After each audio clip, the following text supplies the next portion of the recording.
twikingire indwara y'akaranda mpox.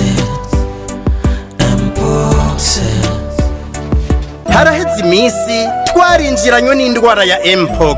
iyo ndwara ikaba imaze kwibonekeza mu ntara zitandukanye. uwufashwe n'iyo ndwara ya mpox arashuha, akama uruherehere ku mubiri, akagira amasumbi, akameneka umutwe, agakorora, agacika intege, akababara mu mitsi no mu mugongo. ugize kimwe muri ivyo bimenyetso cunyarukira ku ivuriro rikwegereye, kandi iyo ndwara ivugwa ku buntu. none iyo ndwara twoyirinda gute? twokaraba neza kenshi gashoboka n'amazi meza n'isabuni, canke tugakoresha umuti wica imigera. twokwirinda gushurashura. ku mugabo yahora agwaye yokwirinda gukora imibonano mpuzabitsina mu kiringo c'amezi 3 asohotse ibitaro, kuko imigera iba icibonekeza mu ntanga ziwe. twokwirinda gukora ahantu canke ku bintu vyakozwako n'uwufise uwo mugera, tukirinda no kuramukanya dukoranako. twokwirinda kubana n'ibitungwa mu nzu, gukora ku bikoko bigwaye vyipfishije canke kurya inyama zavyo. twese hamwe dusabwa kwikingira no gukingira abandi indwara ya mpox